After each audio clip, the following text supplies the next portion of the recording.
At ngayon mga giliw naming tagapakinig, narito si Lola Sela sa kanyang pangatlong kabanata ng kanyang kwento na pinamagatang Mamamahayag, dito sa ating dulang Mga Kwento ni Lola Sela.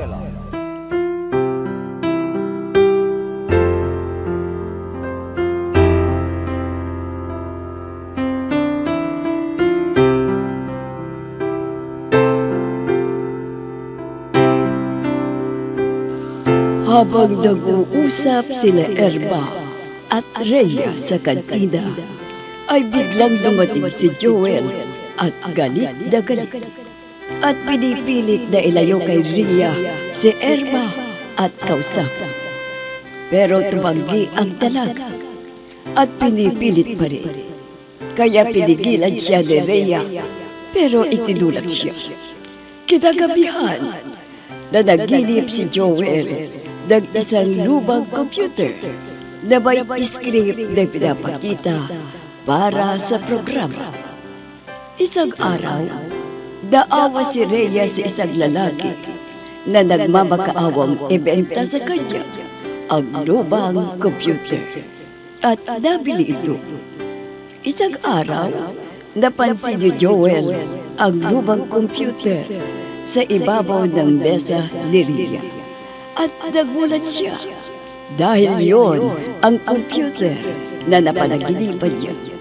Kaya ginawa niya ng paraan para mapasa kanya yun.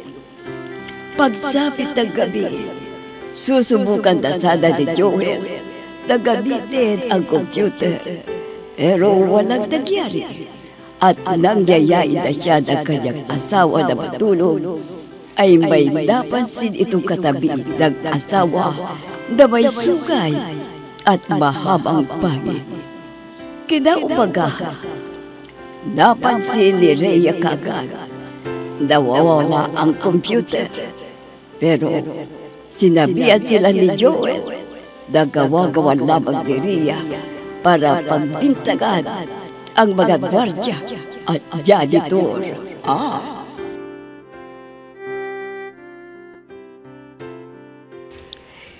Imposibleng hindi niya nakita. Palagay ko, nakita niya. Pero itinatanggi talaga.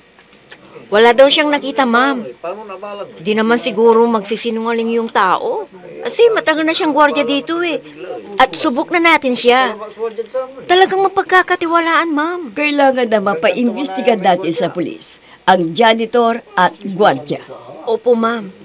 Baka hindi lang yun ang nawala. Baka may iba pang nawawala na hindi lang natin napapansin. Oo nga, ano? Oo kayo, tignan ninyo ang mga gamit nyo. Baka may nawawala. Kung meron, sabihin nyo kaagad para ma-report natin sa pulis. Yes, ma'am. Huwag kayong maniniwala na nawawala ang lumang computer. Palagay ko, gawa-gawa lamang ni Rhea yun para pagbintangan ng mga gwardya at janitor na silang nagnakaw. Joel!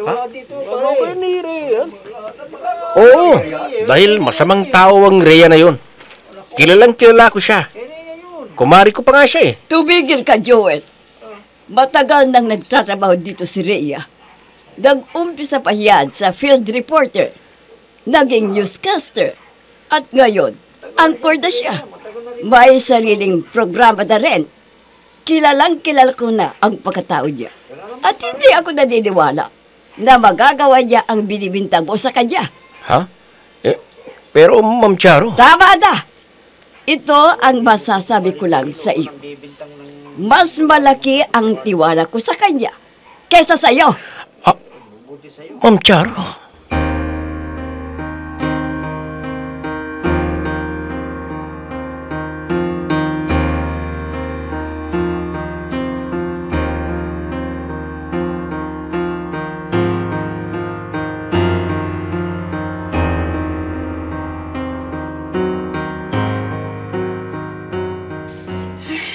Wala na, Edmond.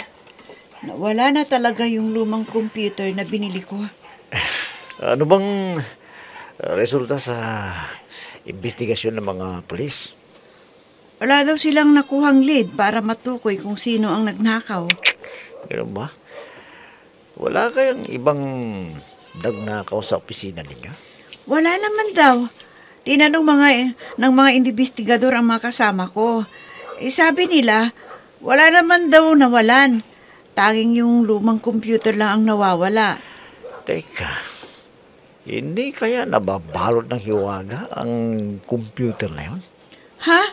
Anong ibig mong sabihin? Hindi kaya may kapangyarihan yun? Ha? Ewan ko ba? Mag-ingat ka, Rhea. Baka totoong hinala ko na may hiwagang bumabalot sa computer na yun.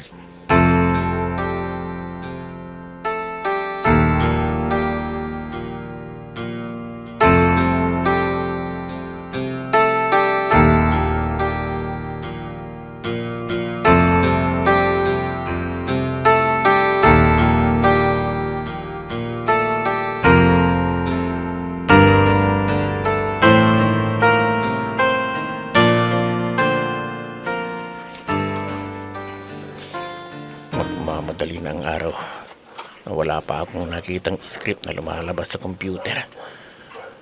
Ano ba naman ito? Lagi na lang akong napupuyat sa kahihintay na maglabas ng script ang computer na ito. Gumagalaw ang keyboard ng computer. At may lumalabas na script. Mabasa nga. Matulog ka na, Joel. Pinapatulog na ako. Kung ganun, gumagana na ang lumang computer na to. Magkakatotoo ang panaginip ko. Joel, hindi ka yata natulog. Magdamag ka na dyan sa harap ng lumang computer na yan. Sophia, gumagana na ang kapangyarihan ng computer na to. Ayan, tignan mo. Basahin mo ang lumalabas na script. Basahin mo, Sophia. Matulog ka na, Joel. Ha? Totoo ba yan, Joel? Totoo ba?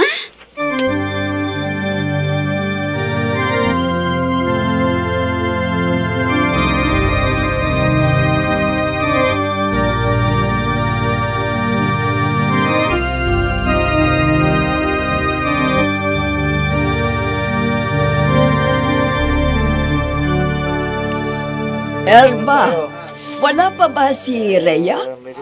Wala pa po siya, ma'am. Siguro, ilang sandali lang nandito na yun. Alam mo, Erma, hinahangaan ko talaga ang galing niya sa pagproprograma. Puro may dating ang mga estilo niya. Kaya nagustuhan ng isang producer ng pelikula. Yung iba naman, gusto nilang idrama sa radyo ang mga kwento niya sa kanyang programa. At marami na rin nagpapayo sa kanya. Talagang magaling siya, ma'am. Hangang-hanga rin ako sa kanya Pagdating niya, pakisabi na dumiretso siya kaagad sa office ko. Sige po, ma'am. Hintayin ko ang pagdating niya. Erma! Nandyan na yung bastos. Nakita kong galing dito si Ma'am Charo. Anong sinabi niya sa'yo? Hinihintay niya si Rhea. Dahil nagustuhan uli ng producer ng pelikula ang programa niya. At plano raw nilang gawing pelikula ang mga kwento niya sa kanyang programa. Ha? Aling kwento niya? Yung bago? Pangit naman nun. Paano nila nagbugustuhan? Napakatanga naman ng producer na yon. Hindi siya marunong mamili kung anong programa ang dapat tangkilikin ng masa. Sorry, Joel Maiwan kita dito. May gagawin pa ako. Iniwanan ako. Tama-tama. Pagkikilaman ko ang computer na ginagamit ni Rhea. I-delete ko lahat ng files niya para mawala na ang mga isinulat niyang script sa programa niyang ipinagyayabang niya.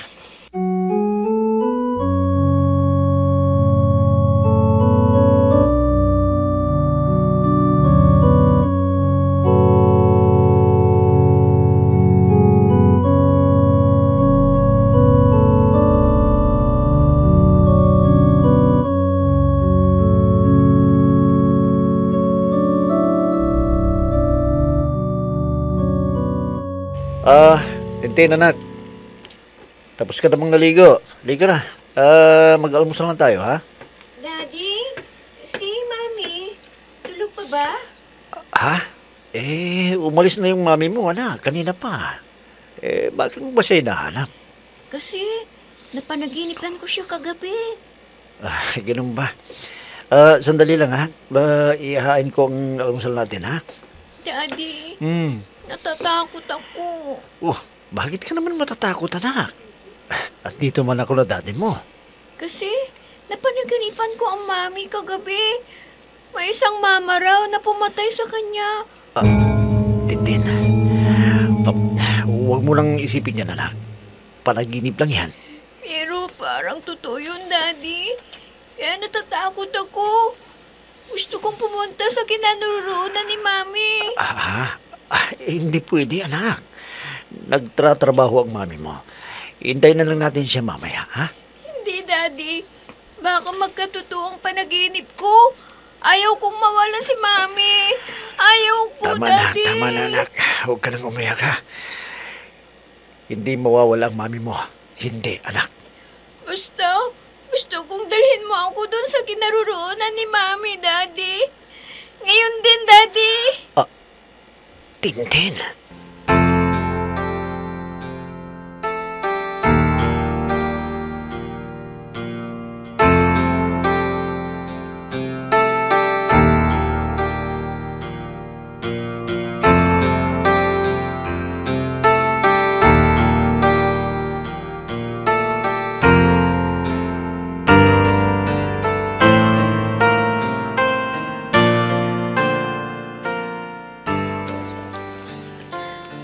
Ano ka mo, Rhea?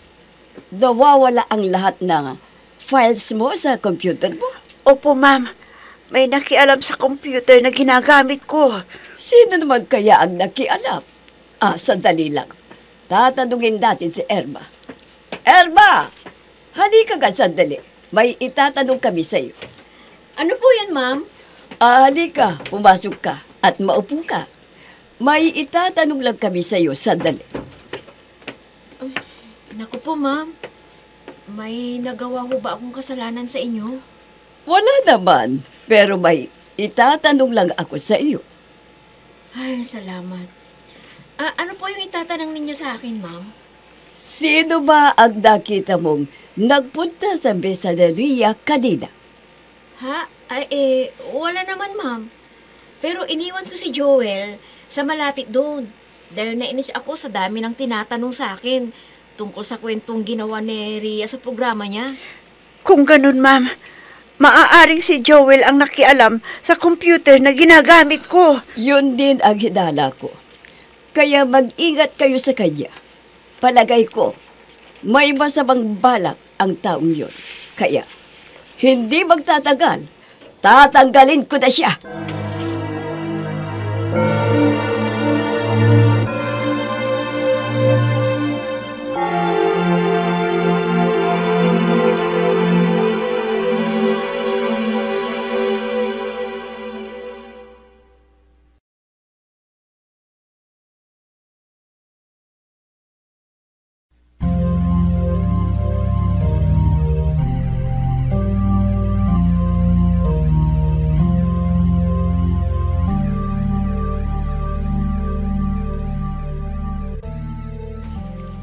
Ayan, nakaipon na ako ng script sa programa ko sa pamamagitan ng lumang computer na to.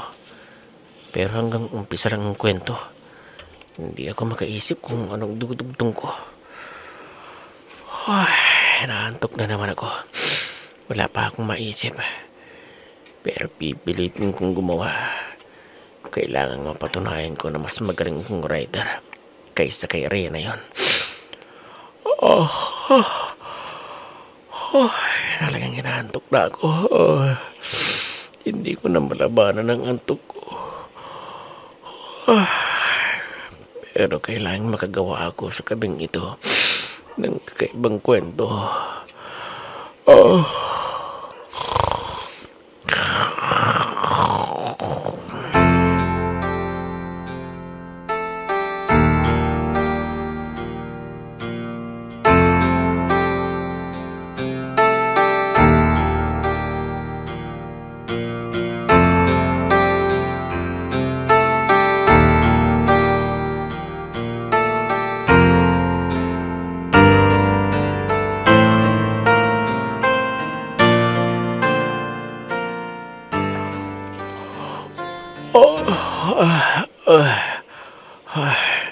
Nakatulog pala ako dito sa harap ng lumang computer. Hindi na ako nakagawa ng istorya. Walang silbi yatang computer na ito. Teka. Bakit may mga papel dito sa may harapan ng computer? Naka-imprenta na. Anong mga to? Script ito. Pero sinong nag-print? Sino? Samantalang nakatulog ako. Joel, hindi ka na nakatulog sa ginawa mong script. Sophia, sinong nakialam sa computer ko habang natutulog ako? Naku, sino bang ibang makikialam dyan? Ikaw lang. Lumabas ako kagabi at pinapatulog na kita. Pero ang sabi mo sa akin, tatapusin mo yung ginagawa mo. Ano? Wala akong matanda na sinasabi ni Sophia. Paano nangyari yun? Nakatulog ako sa harap ng computer na ito. Tama. Ito na yata yung napanaginipan ko. Gumana na ang kapangyarihan ng lumang computer. Gumagana na. Oh, Joel, bakit ka nangangiti? Naalala mo na yung sinabi ko kagabi? Ha? Oo, Sophia. Naalala ko na. Sa wakas, nagkatotoo na rin. Nagkatotoo ang panaginip ko.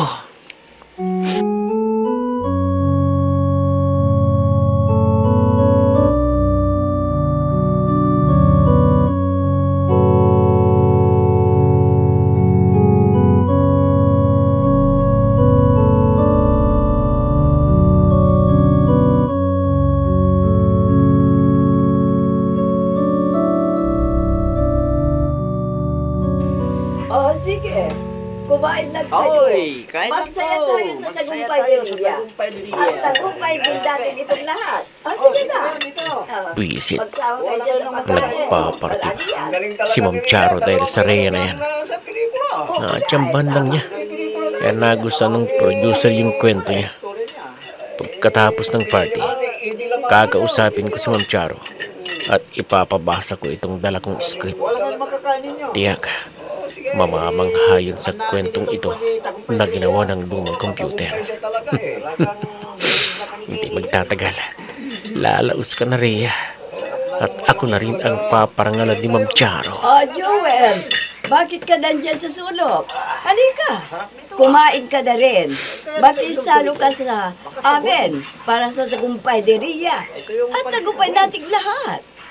Ha? Sige lang po, ma'am. Busog ba ako eh. Ayaw kong makisalo sa taong kinaiinisan ko.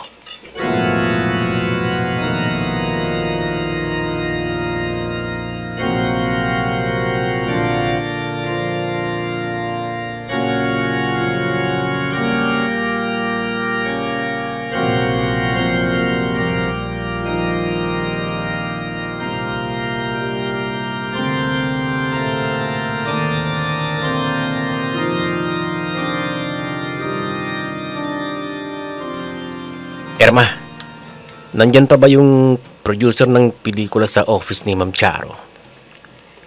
Wala na eh. Kanina pa umalis, Joel. Bakit ba? Isusumiti ko sa kanya itong ginawa kong script sa programa ko. Sige. Puntahan mo na. Wala nang kausap si Ma'am Charo. Sige, pupuntahan ko na siya.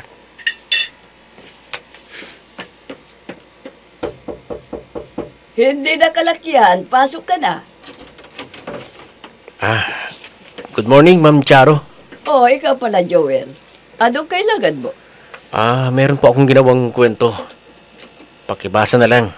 Maganda ito. Mas magandang pang pelikula. Patingin ka. Patutunayan ko sa iyo, ma'am, na mas magaling akong magsulat ng kwento kaysa sa Rhea na yon. Teka. Anong klaseng kwento ito? Ano?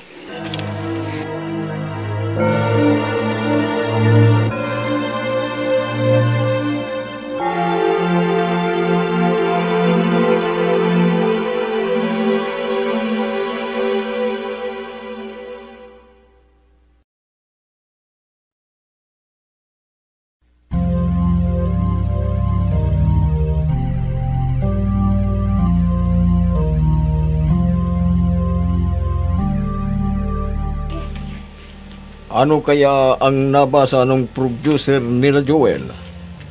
Magiliw naming tagapakinig, abangan ang susunod na kabanata ng ating kwento na pinamagatang Mamamahaya dito sa ating dulang. Mga kwento ni Lola Sela. Mga nagbigay buhay sa ating dula: Myra Abrihal Narnola, Susan Malignem, Ami Diaz, Oscar Ora, Robert Di Guzman, Jun Cabato, Eva Alcoreza. Technical Supervision at Musika, Oscar Ora. Nilapatan ng tunog, Robert Di Guzman. Sa panulat at direksyon, Emma Dalupe. Mga kwento ni Lola Sela. Inihahandog ng IFRE Recording Studio para sa Pambansang Radyo ng Pilipinas, Bombo Radio, Philippines.